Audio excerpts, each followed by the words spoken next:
आपने अक्सर देखा होगा कि जब भी भ्रष्टाचार का या किसी अपराध का बड़ा मामला सामने आता है जिसमें बड़े बड़े लोग शामिल होते हैं तो बलि का बकरा ढूंढा जाता है। कहीं कोई चपरासी, कोई बाबू, कोई कमजोर से कमजोर व्यक्ति ढूंढा जाता है जिस पर सारा ठीकरा फोड़ा जा सके, जिसे लेकर प्रवचन दिया जा सके, और बड़े बड़े लोग एक दूसरे से सेटिंग करके बच जाते हैं।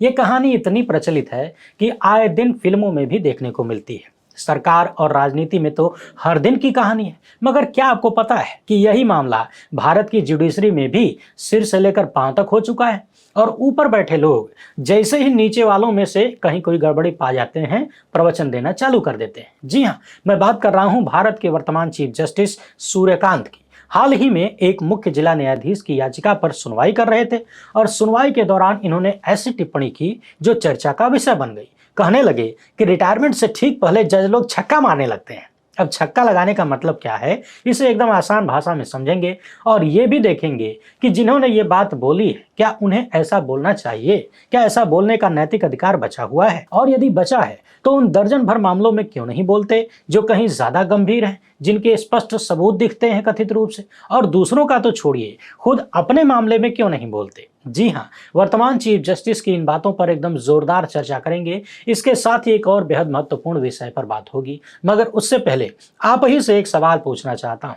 हमारे जिन पुरखों ने भारत में लोकतंत्र की नींव रखी और जिन लोगों ने हमें संसदीय प्रणाली दी, व्यवस्था दी, क्या वो सब बेवकूफ थे? क्या उनमें बुद्धि की कमी थी? और अब बीजेपी आरएसएस के लोग ज्यादा बुद्धिमान हैं? क्योंकि दोनों में से एक ही हो सकता है। मुद्दा यह है कि लोकतंत्र का सूत्र बनाने वालों ने विपक्ष नाम की चीज क्यों बनाया था? आखिर इसकी जरूरत क्या है? चुनाव हो गया, जिसको बहुमत मिला या जिसने गठबंधन कर लिया वो चुपचाप सरकार चलाए। आखिर विपक्ष की जरूरत क्या है? उनको उठाकर फेंक देना चाहिए। वैसे तो ये मेरा सवाल है, लेकिन बीजेपी के नेताओं के मन में यही बात बस चुकी है कि विपक्ष की जरूरत क्या है, इन्हें खत्म करो, चाहे भले ही संविधान और लोकतंत्र को इसके लिए कुचलना पड़ जाए।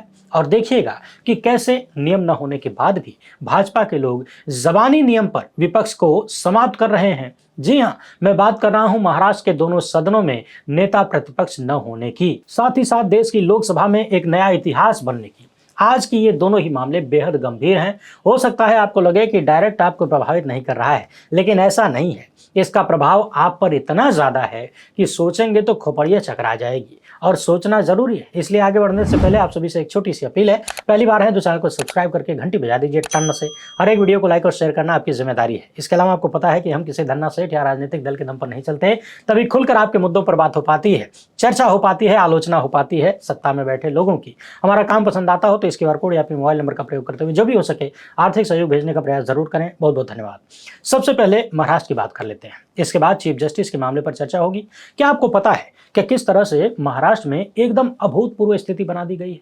मतलब इतिहास में ऐसा कभी भी नहीं हुआ कि महाराष्ट्र विधानसभा का एक सप्ताह का शीतकालीन सत्र खत्म हो जाए और दोनों सदनों में विपक्ष का कोई नेता ही ना हो। जी हाँ, और मैं यहाँ ये नहीं बता रहा हूं कि विपक्ष के नेता अनुपस्थित थे, बल्कि वो पद ही खाली है। आपको बता दें कि महाराष्ट्र विधानसभा में कुल 288 सीटें हैं। शिवसेना के पास 20, कांग्रेस के पास 16 और एनसीपी शरद पवार के पास 10 विधायक हैं। आपके दिमाग में भी ये बात ठूस दी गई होगी कि नेता प्रतिपक्ष का पद पाने के लिए 10% सीट होनी चाहिए, यानी कम से कम 29 सीट महाराष्ट्र में होनी चाहिए, तभी तो पद मिलेगा। लेकिन आपको बता दें कि ऐसा कोई नियम है ही नहीं। जी हाँ, भाजपा के नेता और गोदी मीडिया के तमाम लोग दिन रात ये बात बस परंपरा के आधार पर दोहराते हैं, और वो भी पूरी तरह से सच्ची परंपरा नहीं है। परंपरा टूटी है इतिहास में एक बार नहीं बल्कि 3 बार, और इसलिए दोहराते हैं ताकि आपके दिमाग में ठूस दिया जाए कि विपक्ष के पास 10% से कम सीट है, इसलिए उनका सदन में कोई विपक्षी नेता नहीं होगा। जबकि महाराष्ट्र विधानमंडल में विपक्ष के नेताओं के वेतन और भत्ते अधिनियम 1978 के तहत विपक्ष के नेता के लिए किसी भी सदन में 10% जैसी कोई बाध्यता नहीं है। वहां साफ साफ लिखा है कि विपक्षी दल में सदन का नेता उसी पार्टी से चुना जाएगा जिस विपक्षी पार्टी के सबसे ज्यादा सदस्य होंगे और जिसे विधानसभा अध्यक्ष या परिषद के अध्यक्ष मान्यता देंगे। यानी 10% सदस्य होने की बात कहीं भी नहीं लिखी हुई है, ऐसा कोई नियम नहीं है। द हिंदू की इस रिपोर्ट के अनुसार अभी महाराष्ट्र में दोनों सदनों में विपक्ष का कोई नेता न होना सीधे सीधे भाजपा की मनमानी दिखाता है। और समझने वाली बात यह भी है कि हाल ही में महाराष्ट्र विधान परिषद में कम से कम वहां तो कांग्रेस के पास 10% सदस्य हैं, तब भी वहां विपक्ष के नेता का पद खाली है। यहाँ 2 बातें, एक तो भाजपाई सत्ता की मनमानी, अध्यक्ष के पद पर जो व्यक्ति बैठे हैं उनकी कथित मनमानी, और दूसरा यह है कि विपक्ष एकजुट नहीं हो रहा है। यानी जो इंडिया गठबंधन चुनाव में इकट्ठा होकर मैदान में उतरा था, वो सदन में नेता प्रतिपक्ष बनाने के लिए एकजुट नहीं हो पा रहा है। ये रिपोर्ट बता रही है कि 10% की बात सिर्फ एक परंपरा है, लेकिन इतिहास में ऐसा कई बार देखा गया। जैसे 1962 में 264 सीटों वाली विधानसभा में कांग्रेस के पास 215 सीटों का बहुमत था, लेकिन सबसे बड़ी विपक्षी पार्टी भारतीय किसान मजदूर पार्टी थी, मात्र 15 सीटों के साथ। इसके बाद कई विपक्षी दल एकजुट होकर सामने आते हैं और आधिकारिक रूप से विपक्षी दल का दर्जा उन्हें दिया जाता है। इसी तरह की घटनाएं 1967 और 1972 में भी हुई। यानी एक तो 10% की बाध्यता कहीं लिखी हुई नहीं है, दूसरा ये कि इतिहास में ऐसा हो चुका है कि 10% विधायक नहीं थे, फिर भी कई पार्टियों ने मिलकर अपना विपक्षी दल का दर्जा हासिल किया और विपक्ष का नेता घोषित किया गया। यानी अमृतकाल में भाजपा तो अपनी मनमानी करते हुए नजरअंदाज कर ही रही है। कोशिश है कि विपक्ष का कोई नेता न हो, साथ ही साथ विपक्षी दल भी इसके लिए एकजुट होकर प्रयास करते हुए नहीं दिख रहे हैं। 2024 के विधानसभा चुनाव में शिवसेना उद्धव ठाकरे को 20 सीटें मिली, कांग्रेस को 16 और एनसीपी शरद पवार को 10। लेकिन विपक्ष के नेता के पद के लिए केवल शिवसेना उद्धव ठाकरे ने ही आवेदन किया। अब सवाल यह है कि कांग्रेस और एनसीपी शरद पवार कहां सो रहे हैं? क्या उनको ख्याल नहीं है लोकतंत्र का, महाराष्ट्र की जनता की आवाज का? और ये तो बात विधानसभा की है। विधान परिषद में तो कांग्रेस के पास 78 में से 8 एमएलसी हैं। कम से कम वहां तो इन्हें विपक्ष के नेता का पद मिलना चाहिए। उस तरफ भी सन्नाटा है। महाराष्ट्र के मुख्यमंत्री देवेंद्र फडणवीस से जब इस मामले में सवाल किया गया तो उन्होंने कह दिया कि यह निर्णय लेना दोनों सदनों के अध्यक्ष और अध्यक्ष के विवेक पर निर्भर करता है। और महाराष्ट्र विधानसभा अध्यक्ष राहुल नार्वेकर ने कह दिया कि विपक्षी दल और विपक्षी नेता का पद पाने के लिए 10% सीट होना चाहिए। सवाल यह है कि क्या महाराष्ट्र विधानसभा अध्यक्ष राहुल नार्वेकर के पास ऐतिहासिक उदाहरण नहीं है? क्या उन्हें मालूम नहीं कि 10% जैसी बात कहीं लिखी हुई नहीं है? ये एक चलती हुई परंपरा रही है। और फिर सवाल यह है कि यदि सदन में किसी पार्टी को विपक्षी पार्टी मानना ही नहीं है, उनका कोई विपक्ष का नेता ही नहीं होगा, तो फिर विपक्ष के विधायक भी सदन में क्यों रहे? उनको भी उठाकर फेंक दीजिए बाहर। और अच्छा होगा कि उन सबकी सदस्यता ही रद्द कर दी जाए। आखिर क्यों उन्हें वेतन भत्ता तमाम सुविधाएं दी जाए और फिर पेंशन देना पड़े? जब आपने विपक्ष को मिटाने की कसम खा ही लिया है, जब आपने ठान लिया है कि किसी भी तरह से विपक्ष नाम की कोई चीज इतिहास बना दी जाए, तो फिर विपक्ष के विधायक भी सदन में क्यों होने चाहिए? और सुनिए, पिछले साल विधानमंडल सचिवालय को पत्र लिखकर विपक्ष के नेता की नियुक्तियों के नियम और कानूनों को जब लिखित रूप से मांगा गया तो जवाब मिला था कि विपक्ष के नेता के चुनाव के लिए कोई विशेष प्रावधान नहीं है। माननीय अध्यक्ष प्रचलित संसदीय परंपराओं और पूर्व के उदाहरणों को ध्यान में रखते हुए ये निर्णय लेते हैं। अब सवाल यह है कि जब पूर्व उदाहरणों को ध्यान में रखा जाता है तो अभी जो 3 उदाहरण हमने दिया, ये महाराष्ट्र सदन के अध्यक्ष के दिमाग में क्यों नहीं आता है? द हिंदू के लिए विनय देशपांडे ने ये रिपोर्ट लिखा है। पूरा देश इसे देख सकता है, पढ़ सकता है। तो सवाल यह है कि महाराष्ट्र में वहां के मुख्यमंत्री यानी सदन के नेता, सदन के अध्यक्ष क्या इन चीजों को नहीं जानते, या फिर जानते हुए भी लोकतंत्र की परिकल्पना को मिटाना चाहते हैं, विपक्ष को समाप्त करना चाहते हैं? अब सवाल यह है, आपके मन में भी आएगा कि सदन में विपक्षी पार्टियां, विपक्ष के नेता की जरूरत क्या है? क्यों इतनी लंबी चौड़ी बात कही जा रही है? तो मैं आपसे पूछना चाहता हूं, यदि सिर्फ सत्ता पक्ष ही लोकतंत्र के लिए जरूरी होता तो हमारे पूर्वजों ने चुनाव के बाद विपक्ष की परिकल्पना को ही खत्म कर दिया होता। लोकतंत्र का मतलब होता है जनता द्वारा चुनी हुई सरकार जो जनता के लिए काम करे और जनता के प्रति जवाबदेह हो। जवाबदेह का मतलब वो जवाब दे, और जवाब तभी मिलता है जब सवाल होता है। तो सवाल करेगा कौन? आप करेंगे। अब जरा सोचिए, मनुष्य की ये प्रवृत्ति होती है कि यदि उसके हाथ में ताकत हो तो वो बिगड़ जाता है। कहा जाता है कि असली चरित्र तभी सामने आता है जब व्यक्ति के हाथ में ताकत और पैसा आ जाए। बिरले मानुष होंगे जो ताकत और धन मिलने के बाद भी पहले की तरह सामान्य रह पाएं। समझने वाली बात यह है कि सरकार के पास पूरा सिस्टम है, पूरी लूट खसोट करने और लोगों की आवाज को दबाने की व्यवस्था है। ऐसे में निगरानी करेगा कौन? आम जनता को क्या मालूम कि ऊपर ऊपर क्या हो रहा है, सदन में क्या हो रहा है, कैसे नियम कानून बनाए जा रहे हैं, कौन जनता के हित में है, कौन जनता के खिलाफ है, जनता कितना टैक्स दे रही है, सरकार उसका कहां उपयोग कर रही है या दुरुपयोग कर रही है, सरकार कितना पैसा आपके काम में लगा रही है, कितना भ्रष्टाचार का शिकार हो रहा है।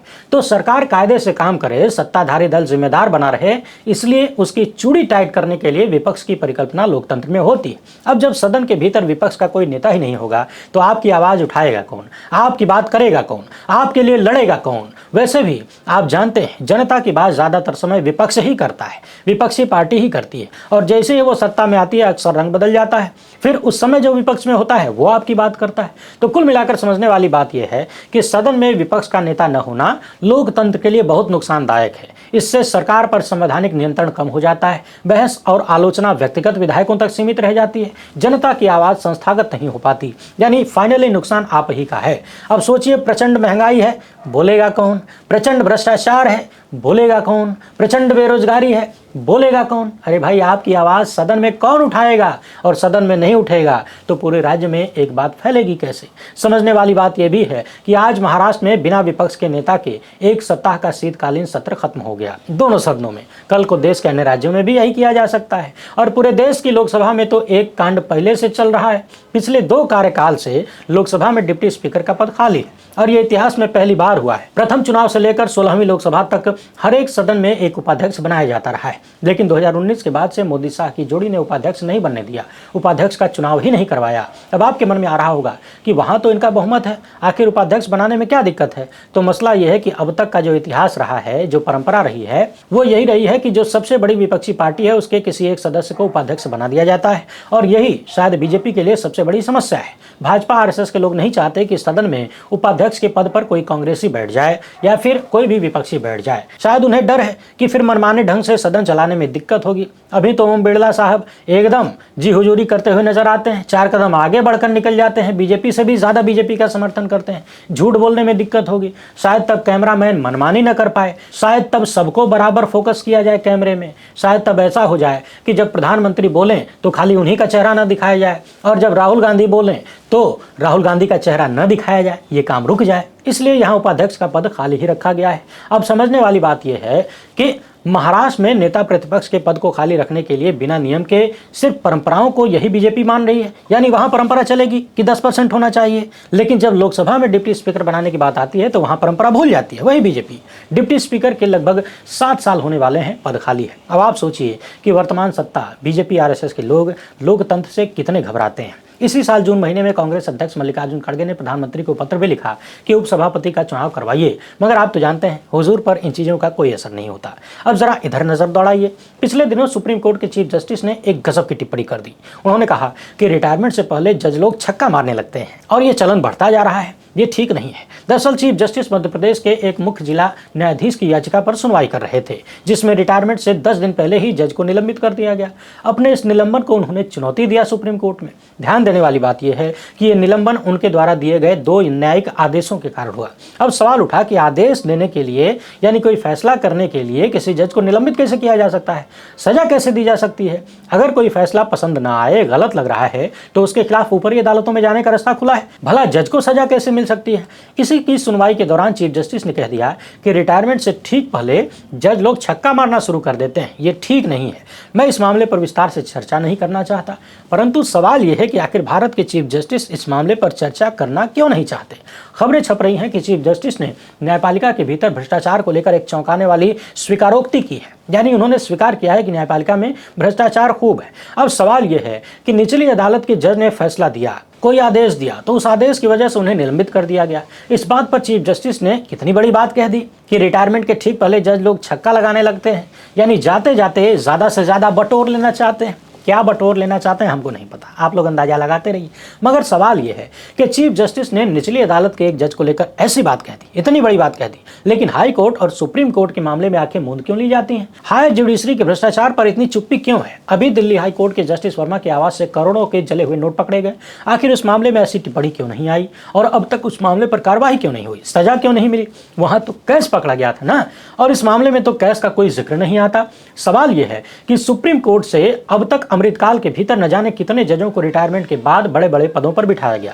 सिर्फ एक राम मंदिर वाले फैसले को ही याद करिए, 5 में से 4 जजों को तत्काल बड़े बड़े पदों पर बिठा दिया गया था। 5वें को इसलिए नहीं बिठाया गया क्योंकि वो चीफ जस्टिस बन गए थे, जस्टिस चंद्रचूड़, और जब ये लोग कुर्सी पर थे तो इन्होंने सरकार को खुश करने वाले सरकार के पक्ष में तमाम फैसले दिए। हमने लगातार देखा है, किसी को किसी संस्था का मुखिया बना दिया, किसी को राज्यपाल तो किसी को संसद में भेज दिया गया। क्या ये भ्रष्टाचार नहीं है? आखिर जस्टिस सूर्यकांत ने इन सब पर कब बोला, और नहीं बोला तो क्यों नहीं बोला? जब चीफ जस्टिस रंजन गोगोई पर एक महिला ने यौन उत्पीड़न का आरोप लगाया, इसके बाद गोगोई साहब के खासम खास आदमी ने महिला की बात सुने बिना ही एक तरफा उसे सजा सुना दिया, और उस खासम खास व्यक्ति को अब हाईकोर्ट में जज बना दिया गया है बड़े बड़े लोगों के प्रयासों से। तो क्या यहां पर कोई भ्रष्टाचार नहीं है? जब यौन उत्पीड़न का आरोपी खुद ही अपने मामले की सुनवाई करता है और सुनवाई करके खुद को क्लीन चिट दे देता है, तो क्या यह भ्रष्टाचार नहीं है? आपको याद होगा सुप्रीम कोर्ट में जस्टिस बेला त्रिवेदी को वकीलों ने फेयरवेल नहीं दिया रिटायरमेंट के बाद, क्योंकि इन्होंने खुलेआम कथित रूप से सत्ता का पक्ष लिया था। रोस्टर को लेकर बार बार आरोप लगते रहे। कहा गया कि राजनीतिक मामलों को गिने चुने जजों को दिया जाता है और वो गिने चुने जज सत्ता के पक्ष में फैसले देते हैं। बेला त्रिवेदी के मामले में भी यही आरोप लगा था और मैडम ने लगातार सत्ता के पक्ष में फैसले दिए, आदेश दिए, या तो चीजों को लटका कर रखा, टाल मटोल करती रही। क्या यह भ्रष्टाचार का एक हिस्सा नहीं है? आप देखिए कि लगातार जो जज ईमानदारी से काम कर रहे हैं, जिनके आदेशों और फैसलों से भाजपाई सत्ता को तकलीफ होती है, चुनौती मिलती है, उन्हें ट्रांसफर वाली सजा दी जा रही है, और ट्रांसफर भी ऐसा कि बाकियों को सबक मिले। दिल्ली दंगों के दौरान जस्टिस मुरलीधर का केस याद होगा। आखिर उन्हें सुप्रीम कोर्ट जाने से किन लोगों ने रोका? आखिर अचानक उनका तबादला कैसे हुआ? जस्टिस मुरलीधर अब इंटरनेशनल ख्याति प्राप्त कर रहे हैं। क्या यह भ्रष्टाचार का मामला नहीं था? लेकिन हमारी व्यवस्था ने उनको कहीं न कहीं प्रताड़ित किया। उन्होंने तो दंगाइयों को रोकने की बात की थी। क्या यह भ्रष्टाचार का मामला नहीं था? आखिर दंगाई किसके आदमी थे जिन्हें बचाना था, जिसने कथित रूप से ट्रांसफर करवा दिया? मध्य प्रदेश के एक भाजपाई नेता ने, मंत्री ने हाल ही में ऑपरेशन सिंदूर के दौरान कर्नल सूफिया कुरैशी को आतंकवादियों की बहन कहा था, तो मध्य प्रदेश हाईकोर्ट ने कार्यवाही का आदेश दिया और आदेश देने वाले जस्टिस अतुल श्रीधरन को ट्रांसफर के रूप में ऐसी सजा दी गई जो बाकियों के लिए भी मिसाल बने, यानी इनकी वरिष्ठता को बर्बाद कर दिया गया। अभी कल ही हमने इस वीडियो में दिखाया था कि कैसे मद्रास हाईकोर्ट की महिला जस्टिस बानू को कथित रूप से सजा के तौर पर ट्रांसफर किया जा रहा है। उन्होंने इस ट्रांसफर ऑर्डर को मानने से इनकार कर दिया, तो राष्ट्रपति पत्र भेज रही हैं। उनका भी वरिष्ठता क्रम बर्बाद किया जा रहा है ताकि वो कॉलेजियम में न रहें, यानी नए जज न बना पाए और चीफ जस्टिस न बन पाए। उन्होंने भी हाल ही में ईडी की कार्रवाइयों को लेकर सवाल उठाए, गिरफ्तारी को अवैध बता दिया था। आखिर ऐसा बार बार क्यों होता है कि जो जज ईमानदारी से काम कर रहे हैं या भाजपा को मिर्ची लगने वाले फैसले दे देते हैं, कोई लोकतांत्रिक टिप्पणी कर देते हैं, उनके साथ ट्रांसफर वाला पनिशमेंट देने का खेल चल रहा है, और जो बीजेपी आरएसएस की विचारधारा के हैं उन्हें 56-57 जजों को दरकिनार करते हुए भी पटना से उठाकर सुप्रीम कोर्ट बुला लिया जाता है। जस्टिस पंचोली की कहानी भी हमने हाल ही में दिखाया था। क्या यह भ्रष्टाचार नहीं है? आखिर जस्टिस पंचोली के भीतर ऐसा क्या था जो देश के अन्य 56 जजों के भीतर नहीं है, जो कि जस्टिस पंचोली से ज्यादा सीनियर थे, कहीं ज्यादा सालों साल सीनियर थे? मध्य प्रदेश में ही एक जज पर महिला जज ने छेड़खानी करने का आरोप लगाया। महिला जज ने चीफ जस्टिस से लेकर राष्ट्रपति तक को पत्र लिखा, कार्रवाई नहीं हुई। बाद में उन्होंने अपना पद छोड़ने का फैसला किया। ये फैसला उन्होंने मजबूरी में करना पड़ा कि जब मुझे न्यायपालिका ही, मेरी ही न्यायपालिका मुझे न्याय नहीं दिलवा पा रही है, तो फिर मैं दूसरों को न्याय क्या दूंगी? और छोड़ भी दिया, क्योंकि आरोपी को प्रमोशन मिल गया, हाईकोर्ट में बिठा दिया गया। क्या यह भ्रष्टाचार नहीं था? बाद में न्यायपालिका के लोगों ने उन्हें मान मनोबल करके पद नहीं छोड़ने की सिफारिश की। मगर सवाल यह है कि जिसे सजा मिलनी चाहिए उसको इनाम दिया जा रहा है। सवाल यह है कि आए दिन बीजेपी आरएसएस से जुड़े हुए लोगों को कथित रूप से जजों की कुर्सी दी जा रही है और इसे देने में वर्तमान चीफ जस्टिस का भी हाथ है। उन्हीं की कलम से यह सब होता है, तो क्या यह भ्रष्टाचार नहीं है? पूर्व चीफ जस्टिस बीआर गवई के एक रिश्तेदार को हाल ही में बॉम्बे हाईकोर्ट में जज बनाया गया। बॉम्बे हाईकोर्ट के चीफ जस्टिस ने उनका नाम रिकमेंड किया था और फिर बॉम्बे हाईकोर्ट के चीफ जस्टिस को सुप्रीम कोर्ट बुलाया गया। यह सब कुछ करने में जस्टिस सूर्यकांत की कलम भी चली थी। क्या यह भ्रष्टाचार नहीं है? क्योंकि यह भी कॉलेजियम में है। और तो और हाल ही में हमने जो सबसे तगड़ा मामला देखा है अनंत अंबानी का, वंतारा वाला जो केस था, लगभग 20 दिन के भीतर सुनवाई होती है, कमेटी बनती है, कमेटी की रिपोर्ट भी आ जाती है, सुप्रीम कोर्ट रिपोर्ट को देख भी लेता है और फैसला भी आ जाता है। सेठ के बेटे को हमेशा के लिए यानी परमानेंट सुरक्षा दे दी जाती है कि अब कभी इस मामले में जांच नहीं होगी। इस मामले पर भी हमने विस्तृत चर्चा किया था। सवाल यह है कि क्या इन फैसलों की जांच नहीं होनी चाहिए? क्या यह भ्रष्टाचार का मामला नहीं दिखता है? और तो और सुप्रीम कोर्ट का जो रोस्टर है, यानी पर्यावरण संबंधी मामले जिन जजों के पास जाने चाहिए वहां न भेजकर चुनिंदा जजों को दिया गया और चुने हुए लोगों ने सेठ के बेटे को परमानेंट राहत दे दिया। क्या यहां भ्रष्टाचार नहीं दिखता? दूसरे सेठ अडानी के मामले में तमाम ऐसे फैसले आए, सुप्रीम कोर्ट से आए, हाई कोर्ट से आए, जिन पर सवाल उठे। क्या उन फैसलों की समीक्षा कभी होगी? क्या उनके भीतर का कथित भ्रष्टाचार कभी सामने आएगा? आखिर हायर जुडिशरी के भ्रष्टाचार पर चुप्पी क्यों होती है? और दूसरों की तो बात छोड़िए, खुद वर्तमान चीफ जस्टिस सूर्यकांत के ऊपर कारवां ने अपनी स्टोरी में बहुत सारे आर्थिक भ्रष्टाचार के आरोप लगाए थे और बार बार हायर जुडिशरी में मोरल करप्शन और फाइनेंशियल करप्शन के आरोप लगते हैं। आखिर वहां छक्का मारने वाली बात, छक्का लगाने वाली बात सामने क्यों नहीं आती? जस्टिस सूर्यकांत के खिलाफ जस्टिस आदर्श कुमार गोयल ने चिट्ठी लिखकर बेहद गंभीर आरोप लगाया था। क्या वो सब भ्रष्टाचार का हिस्सा नहीं थे? या फिर हर जगह वही गेम चल रहा है कि किसी भी खेल में सबसे छोटा वाला लपेट दिया जाएगा, उसे आधार बनाकर लंबी चौड़ी बातें कही जाएंगी, नैतिकता झाड़ी जाएगी और संवैधानिक भाषण दिए जाएंगे तथा बड़े बड़े लोग बचा लिए जाएंगे। यानी कोई कांड होगा तो बाबू और चपरासी नपेंगे, वो डांट फटकार सुनेंगे, बाकी अधिकारी, नेता, व्यापारी सब सुरक्षित रहेंगे। क्या वही खेल जुडिशरी में भी चल रहा है? निचली अदालत के जज किसी मामले में भी मिल गए तो उन्हें लेकर खूब प्रवचन दिया जाएगा, भ्रष्टाचार विरोधी बातें होंगी, लेकिन जब हायर जुडिशरी की बात आएगी तो चौतरफा सन्नाटा होगा। इस मामले पर आप अपनी राय कमेंट बॉक्स में जरूर रखें। पहली बार हैं तो चैनल को सब्सक्राइब कर लीजिए। हमसे जुड़ने के लिए बहुत बहुत धन्यवाद। जय हिंद।